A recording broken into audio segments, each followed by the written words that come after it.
Hello everybody and welcome back to my channel कुडिक्टेड। ये हमारी फुल स्टैक वेब डेवलपमेंट की सीरीज चल रही है जिसमें कि हमने HTML को ऑलरेडी कवर कर लिया है और आज से हम एक नया चैप्टर स्टार्ट करने जा रहे हैं जिसका नाम है CSS, the beauty of the web. तो यदि अगर आप HTML को एक स्केलेटन की तरह समझते हैं तो CSS उस स्केलेटन का रूप है, रंग है और उसे स्टाइल देता है। तो शुरू करते हैं व्हाट इज CSS से।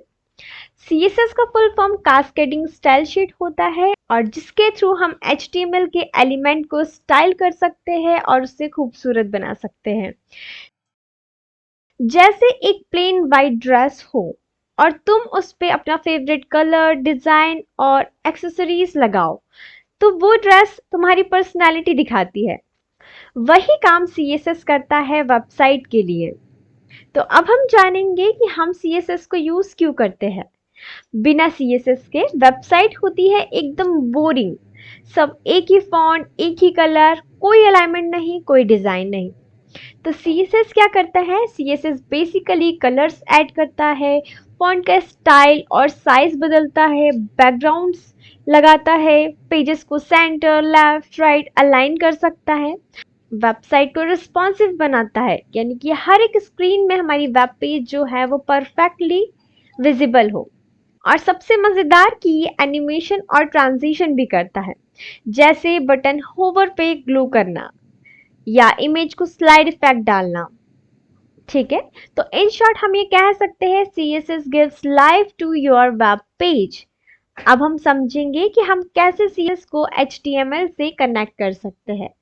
तो CSS को HTML के साथ हम 3 तरीके से कनेक्ट कर सकते हैं, जिसमें सबसे पहला है इनलाइन CSS, जो कि क्विक होता है बट थोड़ा सा मेसी होता है। तो इनलाइन CSS को हम कैसे ऐड करते हैं? जब हम डायरेक्टली किसी एलिमेंट के अंदर स्टाइल एट्रीब्यूट लिखते हैं और उसके अंदर हम उसकी प्रॉपर्टीज लिखते हैं तो उसे हम कहते हैं इनलाइन CSS। जैसे इस केस में हमने p टैग क्रिएट किया है जिसके अंदर हमने हेलो वर्ड लिखा है और अब यदि हमें इस हेलो वर्ड के फॉन्ट को रेड कलर डालना है तो हम सिंपली p टैग के अंदर स्टाइल एट्रीब्यूट लिखेंगे जिसमें कि हम कलर प्रॉपर्टी के अंदर रेड कलर डालेंगे, जिसके थ्रू हमारे जो हेलो वर्ड है वो रेड कलर से शो होगा। इनलाइन CSS यूजफुल होती है जब हमें एक दो छोटी स्टाइलिंग करनी होती है, बट ये अच्छी प्रैक्टिस नहीं होती है फॉर बिग प्रोजेक्ट्स क्योंकि कोड थोड़ा सा मेसी हो जाता है। सेकेंड मेथड होती है इंटरनल CSS की। इंटरनल CSS अच्छी होती है एक सिंगल पेज के वेबसाइट के लिए।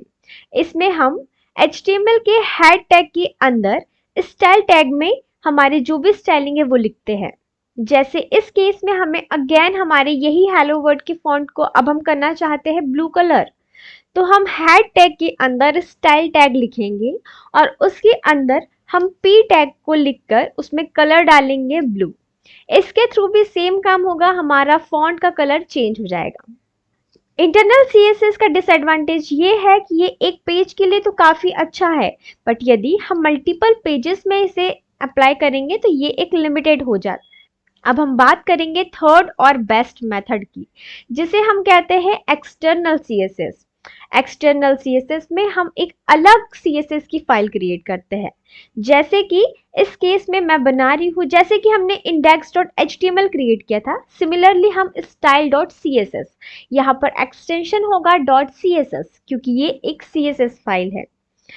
जैसे ही हमने इसे क्रिएट कर लिया, अब हमें लिंक करना है हमारी HTML की फाइल को CSS की फाइल से। तो हम HTML की फाइल के अंदर आएंगे, सेम हम हेड टैग के अंदर लिंक टैग का यूज करेंगे, जिसके अंदर हम रील एट्रीब्यूट के अंदर स्टाइल शीट लिखेंगे और href एट्रीब्यूट के अंदर हमारी CSS की फाइल का नाम डालेंगे। इस केस में हमारी है style.css। इसका क्या फायदा होता है? बेसिकली हमारा कोड क्लीन होता है, स्टाइलिंग को हम बार बार रीयूज कर सकते हैं, ये इजी टू मेंटेन होता है और प्रोफेशनल वेबसाइट में इसी का यूज होता है। तो इतना समझने के बाद अब हम थोड़ा डेमो देखते हैं CSS का, मैजिक इन एक्शन। तो सबसे पहले हमने प्लेन HTML में एक h1 लिखा जिसके अंदर हमने लिखा हेलो CSS और एक बटन क्रिएट की जिसके अंदर लिखा क्लिक मी। अब हम कुछ इंटरनल CSS, अभी फिलहाल हम इंटरनल CSS का यूज कर रहे हैं, बट जैसे हम आगे बढ़ेंगे हम एक्सटर्नल CSS को यूज करेंगे। तो सबसे पहले हमने स्टाइल टैग लिखा एंड देन उसके अंदर हमने बॉडी का कलर सबसे पहले चेंज कर लिया, जिसके लिए हमने बैकग्राउंड कलर डाला और उसके अंदर हमें जो भी कलर लिखना है, चाहे आप सिंपल कलर का नाम लिख दो, हेक्साडेसिमल में लिख दो या RGB फॉर्मेट में। इसके बाद हमने H1 टैग को टारगेट किया जिसमें हमने कलर डाला, ये मैंने हेक्साडेसिमल में लिखा है। देन टेक्स्ट अलाइन किया सेंटर, जिसके थ्रू हमारा टेक्स्ट जो होगा वो सेंटर में आ जाएगा। उसके बाद हमने फॉन्ट फैमिली यूज की। फॉन्ट फैमिली का मतलब होता है कि हमारा टेक्स्ट को कैसे दिखाना है। Basically don't worry about this, हम ये सारी चीज आगे पढ़ेंगे, अभी मैं जस्ट आपको क्विक रिकैप दे रही हूँ, दैट्स वाई मैं आपको ये बता रही हूँ, ठीक है। तो हमने H1 को टारगेट कर लिया। इसके बाद हमें बटन को टारगेट करना है। बटन में हम कुछ पैडिंग देंगे, कुछ बैकग्राउंड कलर देंगे, डोंट वरी अबाउट एनीथिंग, कुछ कलर्स, बॉर्डर्स, बॉर्डर रेडियस देंगे और हम इसमें ट्रांजिशन अप्लाई करेंगे 0.3 सेकेंड की। और अब हम बटन में होवर फंक्शन अप्लाई करेंगे। होवर का मतलब होता है जैसे ही हम हमारे कर्सर को उसके ऊपर ले जाएंगे तो क्या होगा। तो इसमें हम हमारे बैकग्राउंड कलर को थोड़ा सा चेंज करेंगे, ठीक है। तो बेसिकली ये हमारा सिंपल सा अभी हमने CSS के थ्रू थोड़ा सा बटन को होवर करके देखा। बेसिकली CSS में बहुत सारी चीज़ है जिसे हम धीरे धीरे करके एक्सप्लोर करेंगे, so don't worry about anything. ये हमारा जस्ट CSS का एक इंट्रोडक्शन था। अगले वीडियो में हम और मज़ेदार कॉन्सेप्ट्स को सीखेंगे, लाइक सेलेक्टर्स, बॉक्स मॉडलिंग और एनिमेशंस, बहुत सारी चीज़ें। तो अगर वीडियो आपको अच्छा लगा हो तो वीडियो को लाइक कीजिए, चैनल को सब्सक्राइब कीजिए और मेरे साथ कनेक्ट रहिए। Thank you so much for watching this video. I hope you like this video. Bye.